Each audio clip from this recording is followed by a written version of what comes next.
semua. Selamat pagi, Bu. Selamat pagi, Bu. Apa kabar hari ini? Baik, Ibu. Baik, Bu. Baik. Baik. Sebelum kita masuk di punya materi, kita tepuk dulu semangat pagi. Tahu tepuk semangat pagi? Belum tahu, Ibu. Baik. Sekarang Ibu akan memberikan contoh tepuk semangat pagi. Semangat pagi. Pagi luar biasa. Sudah bisa anak-anak? Bisa, Ibu. Sudah, Bu. Sudah, Ibu. Mari kita Bisa, Bu. sama-sama tepuk semangat pagi. Tepuk semangat pagi. Luar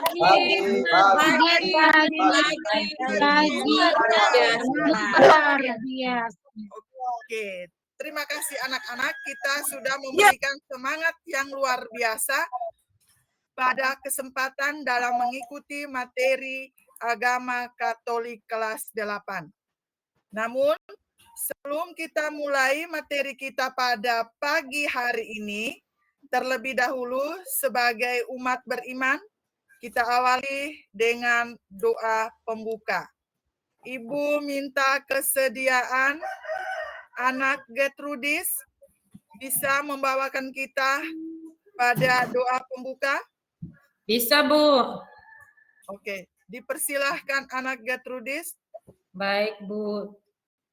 Ibu guru dan teman-teman, mari kita memulai kegiatan pelajaran kita pada hari ini dengan berdoa. Dalam nama Bapa dan Putra dan Roh Kudus. Amin. Tuhan Allah Bapa di dalam surga, kami sangat berterima kasih kepadamu karena Engkau telah menuntun kami dari tadi pagi, dan pada kesempatan ini kami sudah berada di dalam kelas untuk memulai kegiatan pembelajaran pendidikan agama Katolik. Semoga apa yang kami dapat pada hari ini dapat kami terapkan dalam kehidupan kami sehari-hari. Semuanya ini ya Tuhan kami sampaikan kepadamu lewat peran Kristus Tuhan kami. Amin. Amin. Dalam nama Bapa dan Putra dan Roh Kudus. Amin. Baik, terima kasih kepada anak Gertrudis yang telah mengantar kita ke dalam doa pembuka. Sama-sama, Bu. Lanjut, Pak Guru.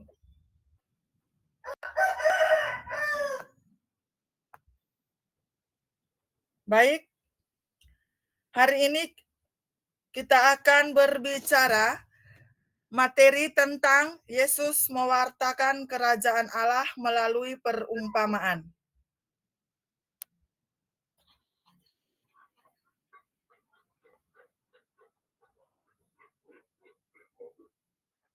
Lanjut.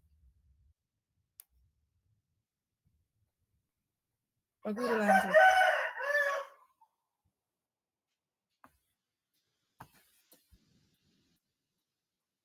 Pak Guru lanjut yang berikut.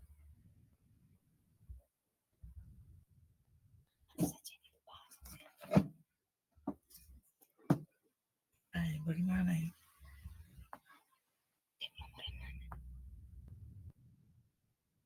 Pak Marianus, lanjut ke halaman yang berikut. Aduh. Baik. Hari ini kita akan mendalami dengan beberapa tujuan.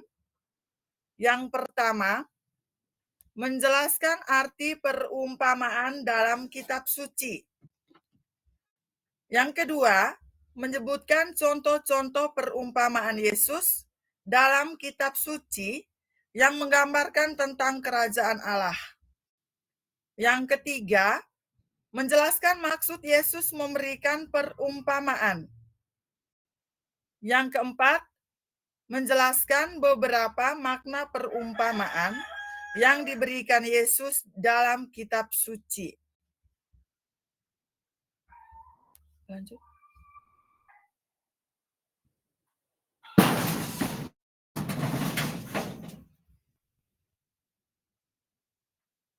Baik anak-anak, kita akan melihat gambar yang ditampilkan di sini yang berkaitan dengan perumpamaan.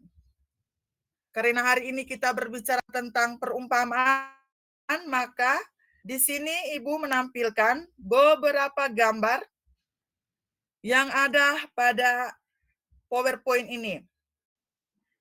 Mungkin adik-adik bisa melihat dari gambar-gambar ini, kira-kira perumpamaan apa yang adik-adik lihat dari gambar tersebut? Dari kelima gambar. Perumpamaan tentang pukat, Ibu. Ya, baik. Terima kasih kepada adik Marianus, perumpamaan tentang pukat. Mungkin ada yang lain? Perumpamaan Adik, tentang iya, perumpamaan antara biji sesawi. Iya, Ada Ibu yang lain? Guru.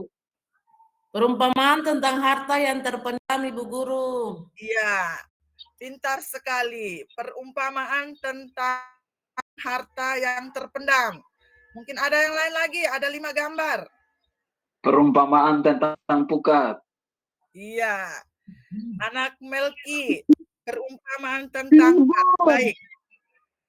Perumpamaan Dari gambar yang kita lihat ini, jawaban yang telah diberikan oleh anak-anak semuanya benar. Yang pertama itu tentang benih, kemudian yang kedua tentang harta yang berharga, yang ketiga penabur benih, kemudian yang keempat pukat, dan yang terakhir lalang di antara gandum.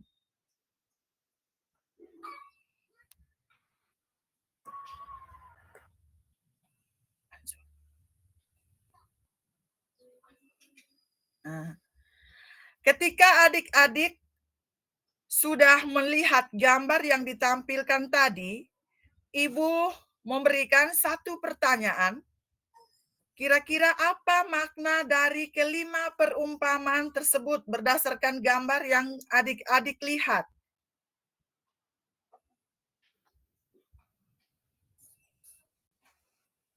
Mungkin adik Yosefina bisa menjawab.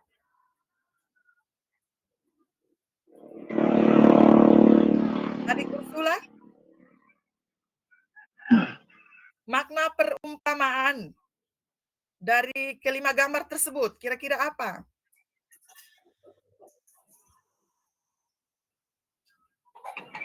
Masih berpikir, mungkin. Masih berpikir, Bu. Ya, tidak apa, diberikan kesempatan. Mungkin adik Paulinus.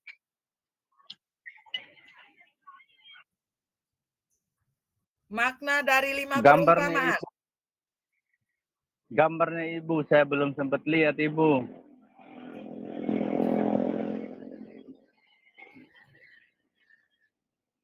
Coba, ya, gambarnya yang ini, adik Paulinus. Kira-kira dari kelima gambar ini makna perumpamaan itu seperti apa?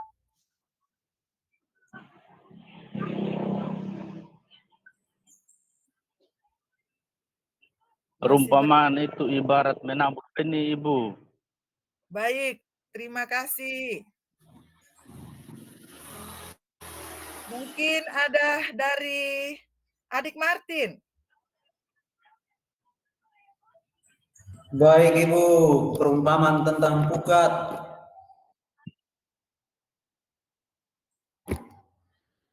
Ini memiliki makna bagaimana supaya kita bisa begitu. Iya, baik. Terima kasih jawabannya. Mantap. Dan ada yang lain berdasarkan kelima gambar ini? Saya Ibu. Ya, Perumpamaan tentang gandum dan ilalang menggambarkan bahwa pada akhir zaman nanti Tuhan akan memisahkan orang baik dari orang jahat, seperti seorang petani memisahkan gandum dari ilalang. Iya, baik, mantap. Baik, Dari semua pertanyaan dan makna dari kelima perumpamaan ini, jawaban dari adik-adik semuanya benar. Dan sekarang Ibu akan menyimpulkan jawaban dari adik-adik menyangkut makna dari kelima perumpamaan tersebut. Itu yang pertama, kita lihat dulu perumpamaan lalang di antara gandum. Di sini Ibu memberikan kesimpulan bahwa kerajaan Allah itu bertumbuh seperti dengan cara yang tak terlihat. Seperti jawaban yang telah diberikan oleh adik Milkior. Kemudian yang kedua, kalau kita berbicara tentang perumpamaan seorang penabur.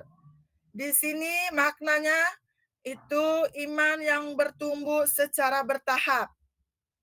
Kemudian yang ketiga, itu berbicara tentang perumpamaan harta dan mutiara yang terpendam. Di sini kita melihat maknanya yaitu keterlibatan manusia dalam kerajaan Allah. Kemudian yang terakhir, itu kita berbicara tentang pukat, yaitu maknanya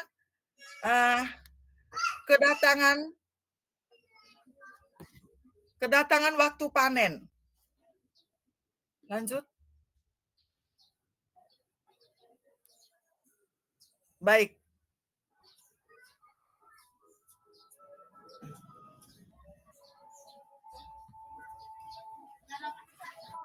Di sini kita akan melihat dari perumpamaan ini, kita akan melihat beberapa pertanyaan penuntun. Itu yang pertama, arti perumpamaan menurut kitab suci. Nanti sebentar kita akan mendalami kitab suci. Kitab suci itu Ibu ambil 2 bacaan. Dari kelima bacaan, Ibu ambil hanya 2 bacaan. Kemudian yang kedua, kita akan mendalami contoh-contoh perumpamaan kitab suci seperti yang kita lihat dalam gambar yang pertama tadi. Dan yang ketiga, kita akan mendalami maksud Yesus memberikan perumpamaan. Baik, di sini Ibu akan menjelaskan berdasarkan pertanyaan yang tadi, maksud dari perumpamaan. Seperti yang kita pernah dengar, perumpamaan itu adalah penyampaian pesan, di situ dengan menggunakan bahasa imajinatif, kiasan simbolis, atau perbandingan. Di sini perumpamaan juga memudahkan kita untuk bisa menangkap pesan di balik perumpamaan tersebut. Maka dari itu, Yesus seringkali menggunakan perumpamaan dengan tujuan agar perumpamaan tersebut bisa dipahami dan juga bisa diajarkan kepada orang-orang dalam kehidupan nyata. Lanjut. Dalam mewartakan kerajaan Allah, Yesus sering menggunakan perumpamaan sesuai situasi dan kondisi pendengarnya, baik yang berupa benda, pengalaman, kejadian, atau kebiasaan. Jika misalnya kita dihadapkan dengan para petani, maka di situ Yesus menggunakan perumpamaan tentang benih yang tumbuh dan lalang di antara gandum. Sedangkan apabila kita berhadapan dengan para nelayan, maka di situ Yesus menggunakan contoh perumpamaan tentang pukat. Di sini kita melihat Yesus sering menggunakan perumpamaan dalam pengajarannya untuk menyampaikan kebenaran rohani dengan cara yang mudah dipahami oleh pendengarnya. Di sini dikatakan bahwa perumpamaan merupakan sebuah cerita atau ilustrasi yang menggunakan situasi sehari-hari untuk menjelaskan konsep-konsep spiritual secara mendalam. Nah, pada bagian yang ini adik-adik, kita akan mendalami isi dari kitab suci. Di sini kita akan mendalami tentang perumpamaan seorang penabur. Itu diambil dari Injil Markus bab 4 ayat 3 sampai 8 dan dilanjutkan ayat 13 sampai 20. Namun, sebelum kita masuk di pendalaman kitab suci, kita tepuk kitab suci dulu. Adik-adik tahu tepuk kitab suci? Belum tahu, Ibu. Baik. Yang kita tahu tepuk burung saja. Melanjutkan di pendalaman kitab suci ini, kita tepuk kitab suci dulu. Sekarang adik-adik lihat, Ya, Ibu. nanti Ibu tunjukkan. Tepuk kitab suci.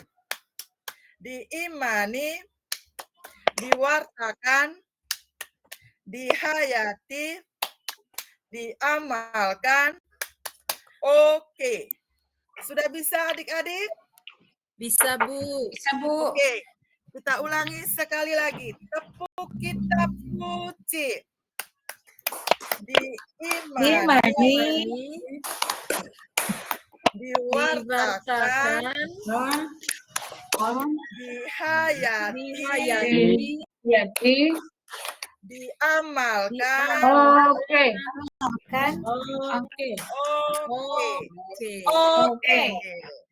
Oke, terima kasih adik-adik. Semangat sekali ya dalam mengikuti Iya, Bu. materi agama di pagi hari yang cerah ini. Oke. Di kesempatan ini saya minta salah satu siswa untuk membacakan isi dari kitab suci tentang perumpamaan seorang penabur. Mungkin adik-adik ada yang bersedia? Saya, Bu. Oke, adik Paulinus silahkan. Memahami perumpamaan tentang kerajaan Allah dalam kitab suci, perumpamaan tentang penabur, diambil dari Markus bab 4 ayat 3 sampai 8, dilanjutkan dengan ayat 13 sampai 20. Dengarlah, adalah seorang penabur keluar untuk menabur. Ada waktu ia menabur, sebagian benih itu jatuh di pinggir jalan, lalu datanglah burung dan memakannya sampai habis. Sebagian jatuh di tanah yang berbatu-batu, yang tidak banyak tanahnya, lalu benih itu pun segera tumbuh karena tanahnya tipis. Tetapi sesudah matahari terbit, layulah ia dan menjadi kering karena tidak berakar. Sebagian lagi jatuh di tengah semak duri, lalu makin besarlah semakin berakar. Sebagian lagi jatuh di tengah semak duri, lalu makin besarlah, semakin jatuh di tanah yang baik, itu tumbuh dengan suburnya dan dengan hilang tampilan, Ibu. Pak Marianus.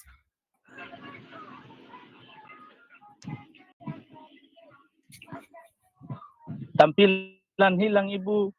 Sabar. Ini mungkin kesalahan teknis. Pak Marianus.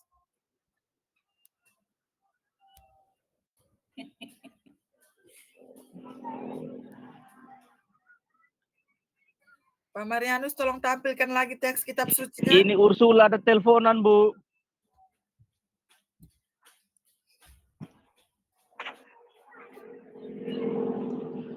Pak Marianus. Adik Marianus, tolong tampilkan dulu bacaan kitab suci.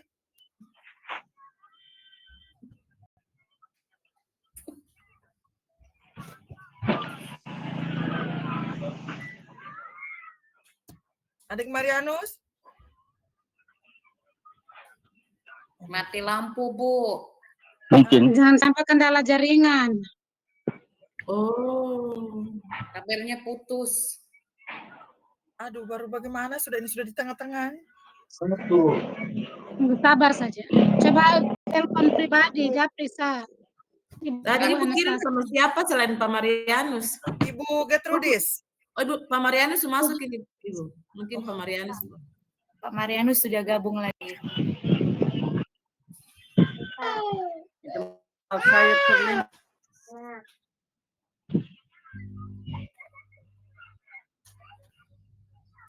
Tampilkan kembali bacaan kitab suci.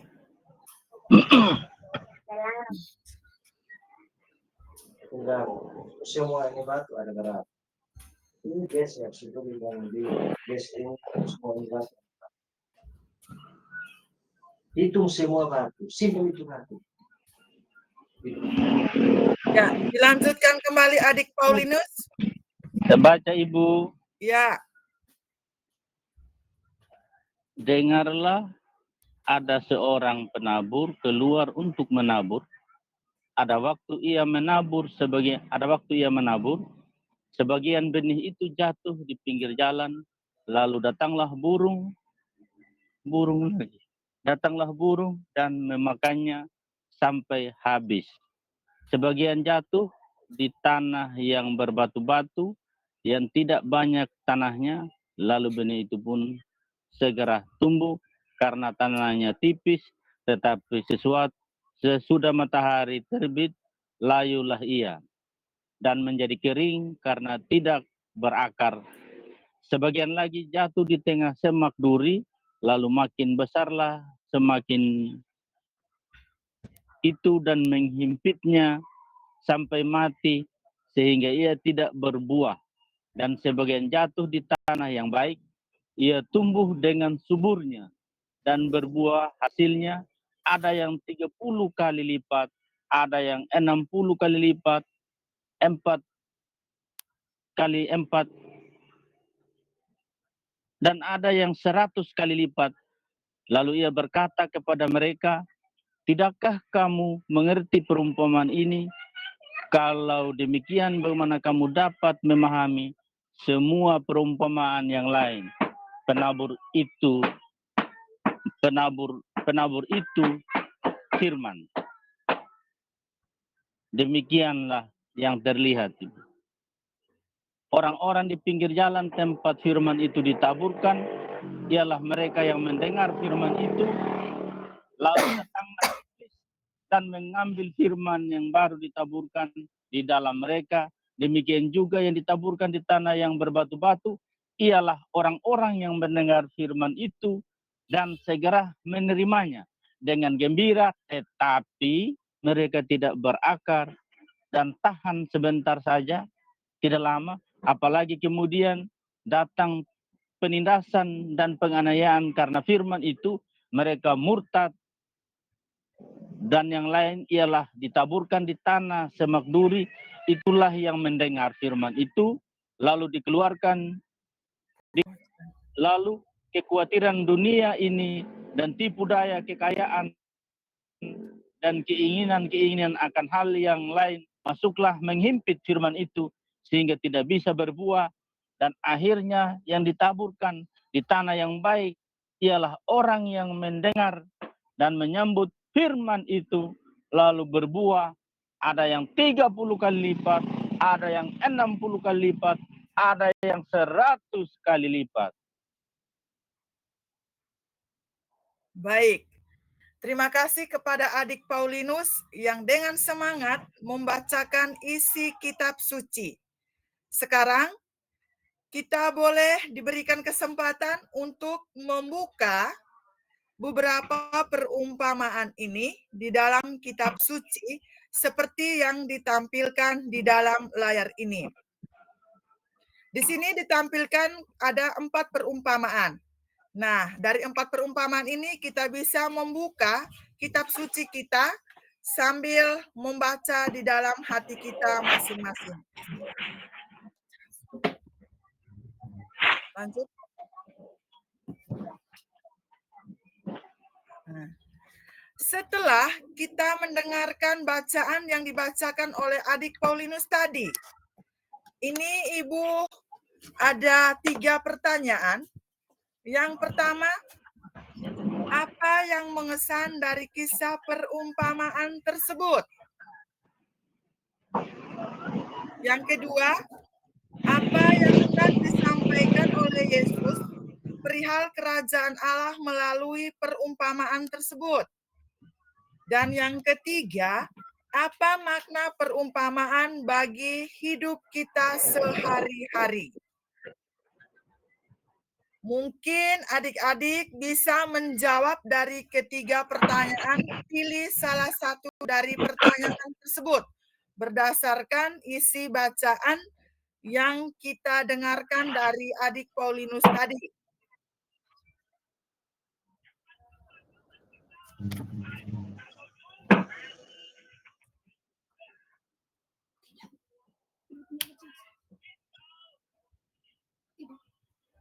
Mungkin adik Lydia bisa menjawab.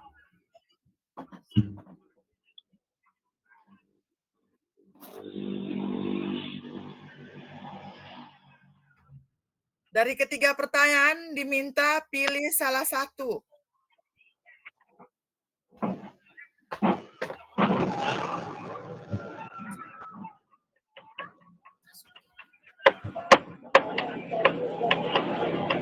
Mungkin adik Yoviana. Sementara adik Lydia masih berpikir, mungkin adik Yoviana.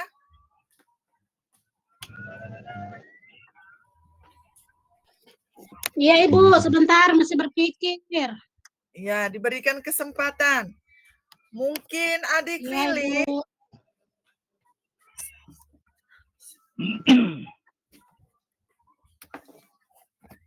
Ya Ibu, saya mau menjawab saja pertanyaan nomor 3. Ya, Kalau silahkan. tapi Ibu, saya tidak tahu apakah benar atau tidak, tapi makna perumpamaan bagi hidup kita sehari-hari. Berarti Ibu Guru, kita harus menjalankan apa yang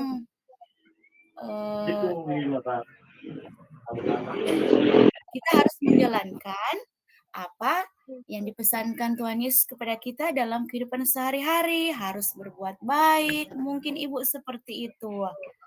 Baik, terima kasih. Jawabannya baik sekali. Mungkin dari adik Lydia. Pertanyaan nomor 1, Ibu. Ya, adik Paulinus silahkan. Nomor 1, Ibu. Ya. Pertanyaan nomor 1, Ibu. Pertanyaan nomor 1, apa yang mengesan dari kisah perumpamaan tersebut? Bu, saya yang terkesan dari perumpamaan tadi, Ibu. Itu benih yang jatuh di tengah semak belukar, Ibu.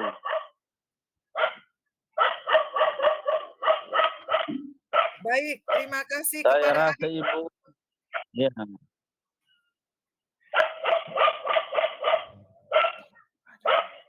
Baik, terima kasih kepada adik Paulinus sudah memberikan jawaban yang terbaik untuk soal nomor 1.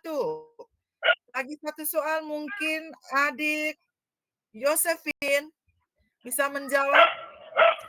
Baik Ibu Guru. Untuk pertanyaan yang kedua, apa yang hendak disampaikan oleh Yesus perihal kerajaan Allah melalui perumpamaan tersebut?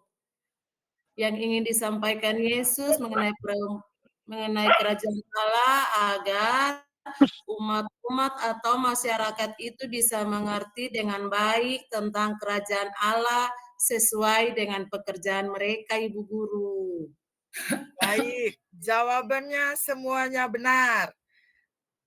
Mungkin selain adik Yosefina, mungkin ada yang lain?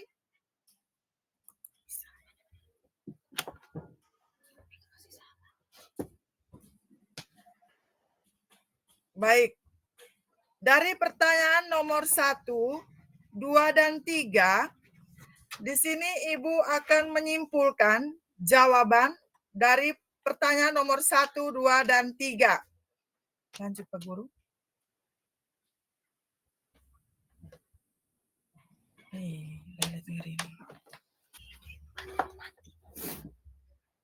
Lanjut halaman berikut Pak Guru.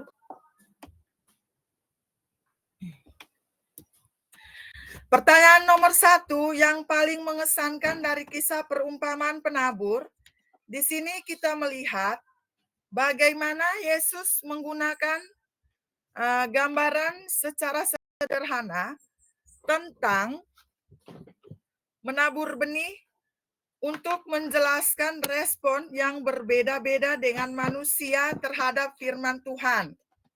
Di sini kita juga melihat bahwa perumpamaan ini secara mendalam mengungkapkan hasil dan pertumbuhan spiritual yang sangat bergantung pada kondisi hati setiap individu, sebuah pesan yang sangat kuat dan relevan dan juga mudah dipahami di segala zaman.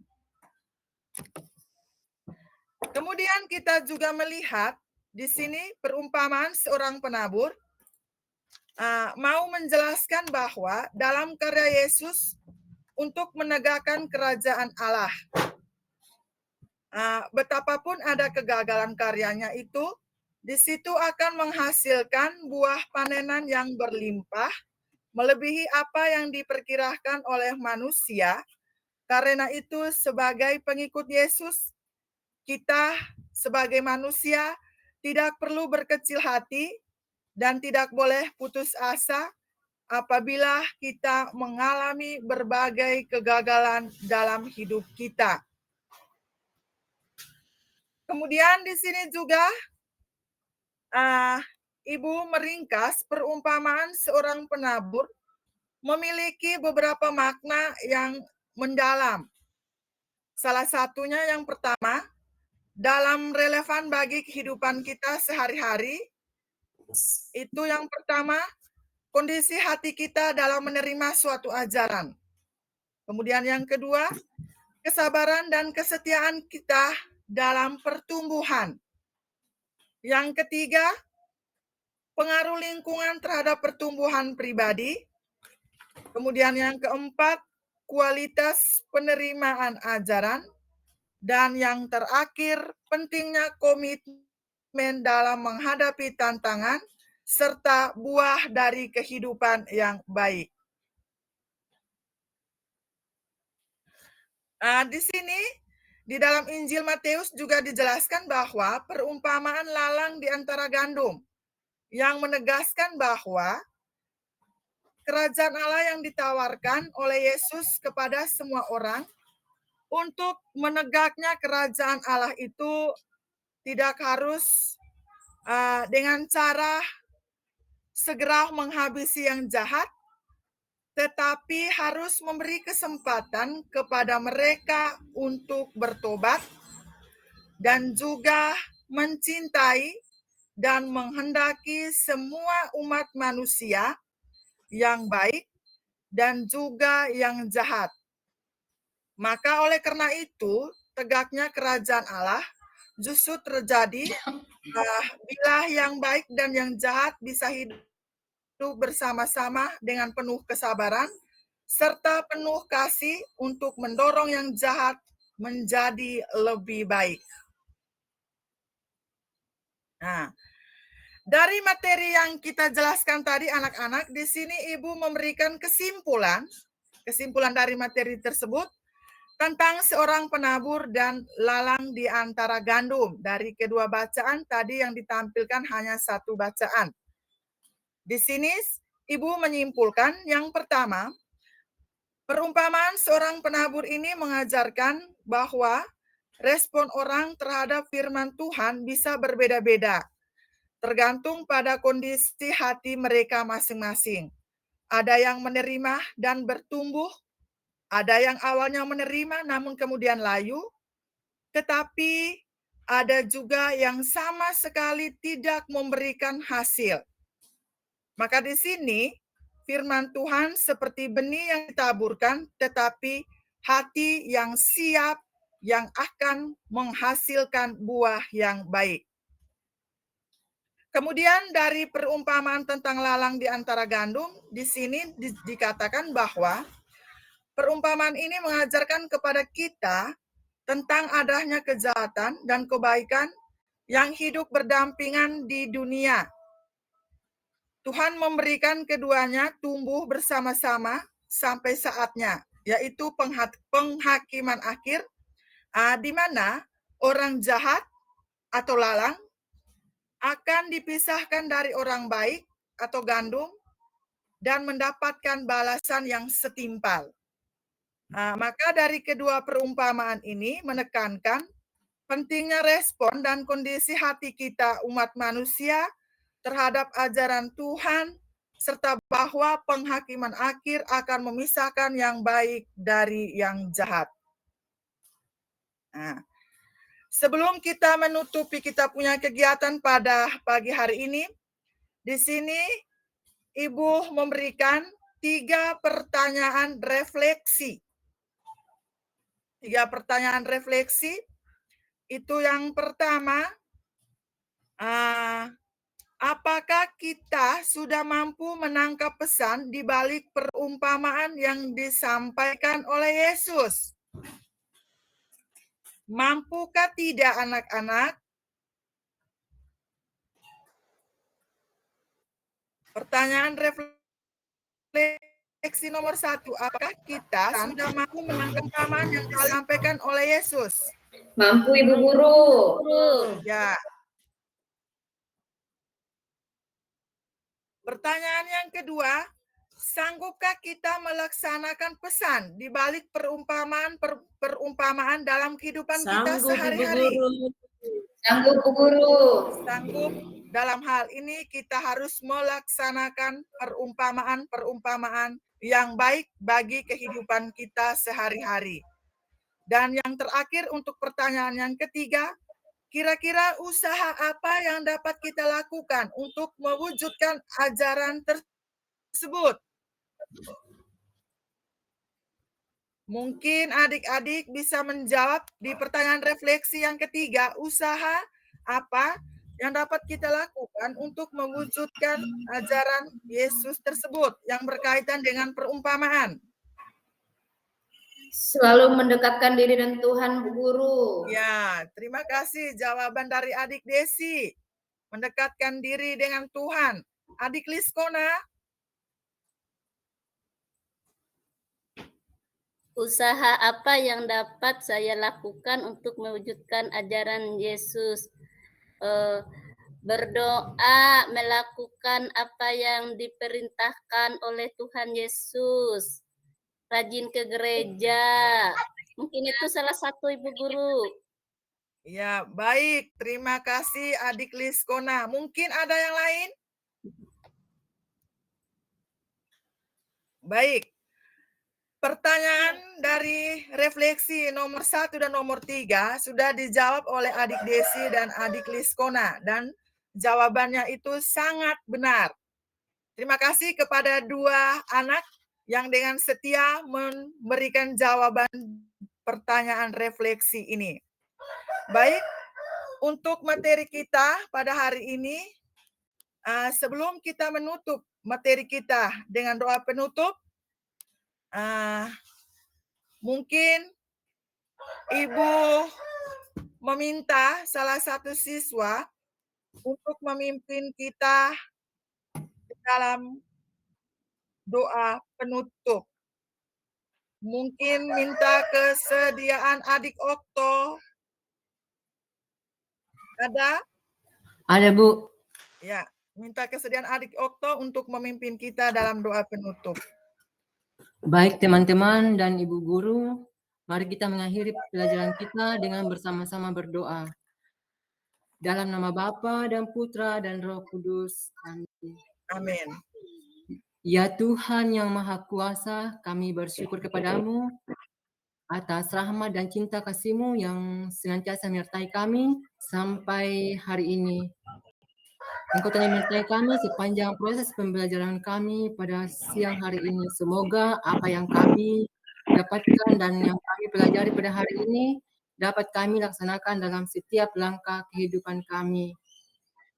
Doa ini kami sampaikan kepadamu melalui anak-Mu Yesus Kristus, Tuhan dan Juru Selamat kami, yang hidup dan berkuasa kini dan sepanjang masa. Amin. Dalam nama Bapa, Putra dan Roh Kudus. Kudus. Amin. Terima kasih kepada anak Okto. Terima kasih juga kepada kita